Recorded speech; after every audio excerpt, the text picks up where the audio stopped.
आज का ये वीडियो हमारे किसान भाइयों के जीवन में एक बड़ा और स्थायी बदलाव लाने वाला है। आज हम किसी खाद या दवा की नहीं बल्कि उस नींव की बात करेंगे जिस पर पूरी खेती टिकी होती है। वह है हमारा बीज। किसान भाइयों, एक पुरानी कहावत है कि जैसा बोओगे वैसा काटोगे। लेकिन आज के समय में बोने के लिए जो बीज हमें मिल रहा है उसने किसान को पूरी तरह से बाजार और बड़ी कंपनियों पर निर्भर बना दिया है। किसान भाइयों, जैसा बोओगे वैसा काटोगे, लेकिन आज का बीज किसान को बाजार पर निर्भर बना रहा है। आज के इस विशेष वीडियो में हम सीखेंगे कि कैसे आप अपनी ही फसल से अपने ही खेत में वैज्ञानिक तरीके से ऐसा बीज तैयार कर सकते हैं जो बाजार के महंगे हाइब्रिड बीजों को भी मात दे सके। यह वीडियो थोड़ा लंबा जरूर होगा, लेकिन मेरा वादा है कि अगर आपने इसके हर एक शब्द को ध्यान से सुन लिया तो आपको बीज खरीदने के लिए किसी दुकान पर नहीं जाना पड़ेगा। सबसे पहले हमें यह समझना होगा कि बाजार का बीज महंगा क्यों है और वह हमारे लिए घाटे का सौदा क्यों साबित हो रहा है। कंपनियां अक्सर हाइब्रिड यानी F1 बीज बनाती हैं। इन बीजों की सबसे बड़ी समस्या यह है कि इनकी ताकत सिर्फ एक पीढ़ी तक रहती है। अगर आप उस फसल से बीज निकालकर दोबारा बोएंगे तो पैदावार आधी रह जाएगी। बाजार का हाइब्रिड बीज महंगा होता है और उसकी ताकत सिर्फ एक ही पीढ़ी तक रहती है। कंपनियां ऐसा जानबूझकर करती हैं ताकि किसान हर साल उनके पास आए। लेकिन हमारे पूर्वजों के पास कोई कंपनी नहीं थी, फिर भी वे हजारों सालों से खेती कर रहे थे। उनके पास अपनी मिट्टी के अनुकूल सत्य बीज थे। हमारे पूर्वज बिना कंपनियों के खेती करते थे क्योंकि उनके पास अपनी मिट्टी के अनुसार सत्य बीज थे। हम उसी पुराने ज्ञान को आधुनिक विज्ञान के साथ जोड़कर एक ऐसी पद्धति सीखेंगे जिसे अपनाकर आप अपने घर पर ही उन्नत बीज तैयार कर पाएंगे। आज हम वही पुराना ज्ञान आधुनिक विज्ञान के साथ जोड़कर घर पर बीज बनाना सीखेंगे। उसी फसल से दोबारा बीज बोने पर पैदावार घट जाती है और किसान को नुकसान होता है। तैयार करने की प्रक्रिया का सबसे पहला और सबसे महत्वपूर्ण चरण है सही किस्म का चुनाव। याद रखिए किसान भाइयों, हर चमकती चीज सोना नहीं होती और हर महंगा बीज आपकी मिट्टी के लिए सही नहीं होता। बीज बनाने के लिए हमेशा ऐसी किस्म का चुनाव करें जो आपके इलाके की जलवायु, वहां की मिट्टी और वहां के पानी के साथ घुल मिल गई हो। जो किस्म पिछले 3-4 सालों से आपके इलाके में बिना किसी ज्यादा तामझाम के अच्छी पैदावार दे रही है, वही बीज बनाने के लिए सबसे उत्तम है। एक बात का विशेष ध्यान रखें, कभी भी हाइब्रिड बीजों से घर पर बीज बनाने की कोशिश न करें। हमेशा उन्नत किस्मों, जिन्हें हम रिसर्च या ओपी वैरायटी कहते हैं, उन्हीं का चुनाव करें। हाइब्रिड बीज से कभी घर पर बीज न बनाएं, हमेशा ओपी या रिसर्च वैरायटी चुनें। अब बात करते हैं बीज उत्पादन के लिए खेत की तैयारी की। जिस खेत में आप बीज तैयार करना चाहते हैं वह हिस्सा आपके मुख्य खेत के बीचों बीच होना चाहिए। उस हिस्से की मिट्टी सबसे ज्यादा उपजाऊ होनी चाहिए। बीज वाले हिस्से की तैयारी करते समय उसमें आम फसल के मुकाबले 20% ज्यादा जैविक खाद या सड़ी हुई गोबर की खाद डालें। बीज उत्पादन वाले खेत में सामान्य फसल से ज्यादा जैविक खाद डालना बहुत जरूरी होता है। मिट्टी में फास्फोरस और पोटाश की मात्रा का सही संतुलन रखें, क्योंकि यही वो तत्व हैं जो दाने की चमक और उसकी मजबूती तय करते हैं। खेत की घेराबंदी इस तरह से करें कि वहां कोई आवारा पशु या अनावश्यक व्यक्ति प्रवेश न कर सके, क्योंकि बीज वाली फसल को बहुत ज्यादा शांति और शुद्ध वातावरण की जरूरत होती है। अब हम आते हैं बीज उत्पादन के सबसे तकनीकी पहलू पर, जिसे वैज्ञानिक भाषा में आइसोलेशन डिस्टेंस या अलगाव की दूरी कहा जाता है। इसे बहुत ध्यान से समझें, क्योंकि यही वो जगह है जहां ज्यादातर किसान गलती कर जाते हैं। अगर आपके खेत में एक किस्म लगी है और ठीक बगल वाले खेत में वैसी ही दूसरी किस्म लगी है, तो हवा और मधुमक्खियों के जरिए एक किस्म के परागकण दूसरी किस्म पर चले जाते हैं। इसे क्रॉस पोलिनेशन कहते हैं। इससे बीज की शुद्धता खत्म हो जाती है। आइसोलेशन डिस्टेंस न रखने से क्रॉस पोलिनेशन होता है और बीज की शुद्धता खत्म हो जाती है। अगर आप गेहूं या धान का बीज बना रहे हैं तो कम से कम 5 से 10 मीटर की दूरी काफी है। लेकिन अगर आप मक्का, मिर्च, गोभी या कद्दू वर्गीय फसलों का बीज बना रहे हैं तो यह दूरी 500 मीटर से लेकर 700 मीटर तक होनी चाहिए। अगर इतनी दूरी संभव न हो तो आप फूलों को बारीक जालीदार कपड़े से ढक सकते हैं ताकि बाहर का पराग अंदर न आ सके।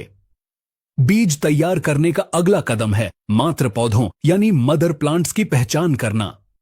यह काम आपको तब करना है जब फसल पूरी तरह से जवान हो और उसमें फूल आने शुरू हुए हों।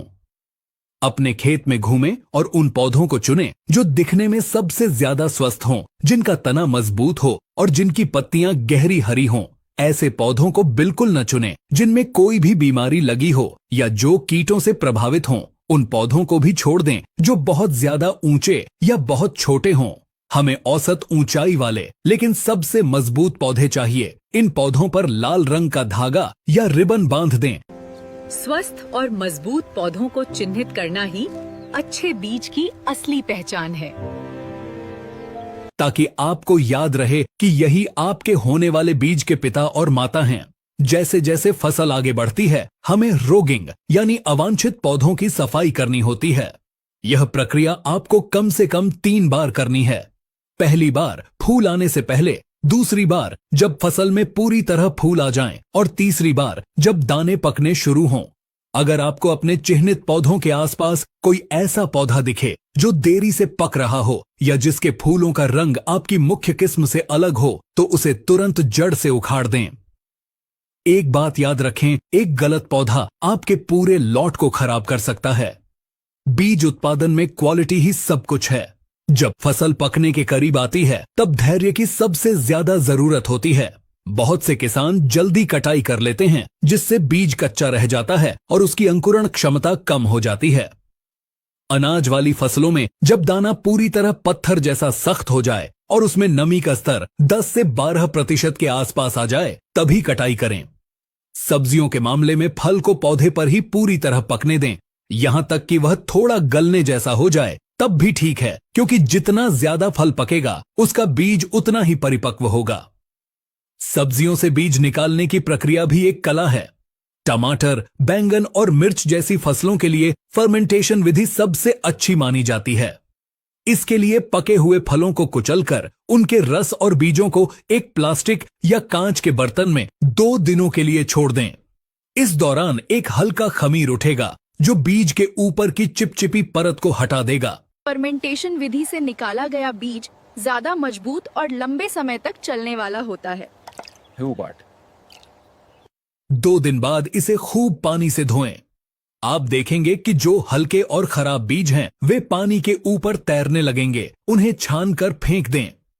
जो भारी और स्वस्थ बीज नीचे बैठ गए हैं उन्हें ही सुखाने के लिए इस्तेमाल करें। बीज सुखाने की प्रक्रिया में सबसे बड़ी सावधानी यह है कि इसे कभी भी सीधी और तेज धूप में न रखें। सूरज की अल्ट्रावायलेट किरणें बीज के अंदर के छोटे से जीवन यानी भ्रूण को मार सकती हैं। बीज को कभी तेज धूप में नहीं, हमेशा छाया और हवा में सुखाना चाहिए। हमेशा बीजों को किसी सूती कपड़े या चटाई पर फैलाकर छायादार लेकिन हवादार जगह पर सुखाएं। बीजों को तब तक सुखाएं जब तक उनमें नमी का स्तर 8 से 9% न रह जाए। इसे चेक करने का आसान तरीका यह है कि जब आप बीज को दांत से दबाएं तो वह मुड़ने के बजाय कड़क की आवाज के साथ टूट जाए। अब बात करते हैं बीज के उपचार यानी बीज संस्कार की। यह कदम बीज को लंबी उम्र देने और मिट्टी की बीमारियों से बचाने के लिए बहुत जरूरी है। आप इसे 2 तरीकों से कर सकते हैं। पहला है जैविक तरीका, जिसमें हम ट्राइकोडर्मा विरिडी का उपयोग करते हैं। 5 से 10 ग्राम ट्राइकोडर्मा को 1 किलो बीज में अच्छी तरह मिलाकर छाया में सुखा लें। यह एक मित्र फफूंद है जो आपके बीज की रक्षा कवच की तरह रक्षा करेगी। बीज उपचार से बीज की उम्र और रोग प्रतिरोधक क्षमता कई गुना बढ़ जाती है। दूसरा है प्राचीन भारतीय तरीका, जिसमें बीजों को गाय के पेशाब यानी गोमूत्र और राख के मिश्रण से उपचारित किया जाता है। गोमूत्र में मौजूद तत्व बीज की रोग प्रतिरोधक क्षमता को कई गुना बढ़ा देते हैं। बीज को सहेज कर रखना यानी भंडारण करना सबसे आखिरी और महत्वपूर्ण पड़ाव है। भंडारण के लिए हमेशा ऐसे बर्तनों का चुनाव करें जिनमें हवा न जा सके। लोहे के ड्रम, प्लास्टिक के एयरटाइट डिब्बे या मिट्टी के मटके जिन्हें ऊपर से सील किया गया हो, सबसे अच्छे रहते हैं। डिब्बे में बीज भरने से पहले यह सुनिश्चित करें कि बर्तन पूरी तरह से सूखा और साफ हो। सही भंडारण से बीज वर्षों तक सुरक्षित और उपयोगी बना रहता है। बीज के साथ नमी को सोखने के लिए आप कपड़े की छोटी पोटली में थोड़ी सूखी चूना या सिलिका जेल रख सकते हैं। कीड़ों से बचाने के लिए सबसे रामबाण इलाज है सूखी नीम की पत्तियां और सूखी लाल मिर्च। नीम की कड़वाहट और मिर्च की गंध से घुन और दूसरे कीड़े बीज के पास भी नहीं भटकते। भंडारण के समय एक और बात का ध्यान रखें, डिब्बों को कभी भी सीधे जमीन पर न रखें। जमीन की ठंडक और नमी दीवारों के रास्ते डिब्बे के अंदर पहुंच सकती है। हमेशा लकड़ी के स्टैंड या ईंटों के ऊपर तख्ता रखकर ही बीजों को रखें। हर डिब्बे पर एक पर्ची जरूर लगाएं जिस पर फसल का नाम, किस्म का नाम, बीज निकालने की तारीख और उसके उपचार की जानकारी लिखी हो। यह छोटी सी आदत आपको बुवाई के समय बड़ी दुविधा से बचाएगी। बुवाई का सीजन आने से पहले एक बार अंकुरण परीक्षण जरूर करें। यह देखना बहुत जरूरी है कि जो मेहनत आपने की है उसका परिणाम क्या है। इसके लिए 100 बीजों को लेकर एक गीले अखबार या सूती कपड़े में लपेट कर रखें और उसमें नमी बनाए रखें। 3 से 5 दिनों बाद देखें कि कितने बीज अंकुरित हुए हैं। अगर 80 से ज्यादा बीज उग आए हैं तो समझिए आपका बीज अंतरराष्ट्रीय स्तर की क्वालिटी का है। अगर अंकुरण कम है तो आपको बुवाई के समय बीज की मात्रा थोड़ी बढ़ानी होगी। किसान भाइयों, घर पर बीज बनाने का यह सफर सिर्फ पैसे बचाने का जरिया नहीं है, बल्कि यह अपनी मिट्टी को समझने और उसे समृद्ध बनाने का एक तरीका है। जब आप अपना बीज खुद तैयार करते हैं तो आप कंपनियों की गुलामी से आजाद होते हैं और एक सच्चे आत्मनिर्भर किसान बनते हैं। जब किसान अपना बीज खुद बनाता है तब वो सच में आत्मनिर्भर बनता है। यह बीज आपकी आने वाली पीढ़ियों के लिए एक विरासत है। इस तकनीक को अपनाएं, इसे दूसरों को सिखाएं और हमारे किसान समाज को फिर से शक्तिशाली बनाएं। उम्मीद है हमने कोशिश की है कि बीज बनाने से लेकर उसके संरक्षण तक की हर छोटी बड़ी बात आप तक पहुंचे। अगर फिर भी आपके मन में कोई शंका या सवाल हो तो बेझिझक कमेंट बॉक्स में लिखें। हम हर एक किसान भाई के सवाल का जवाब देने की कोशिश करेंगे। इस वीडियो को ज्यादा से ज्यादा शेयर करें क्योंकि ज्ञान बांटने से ही बढ़ता है। खेती को आधुनिक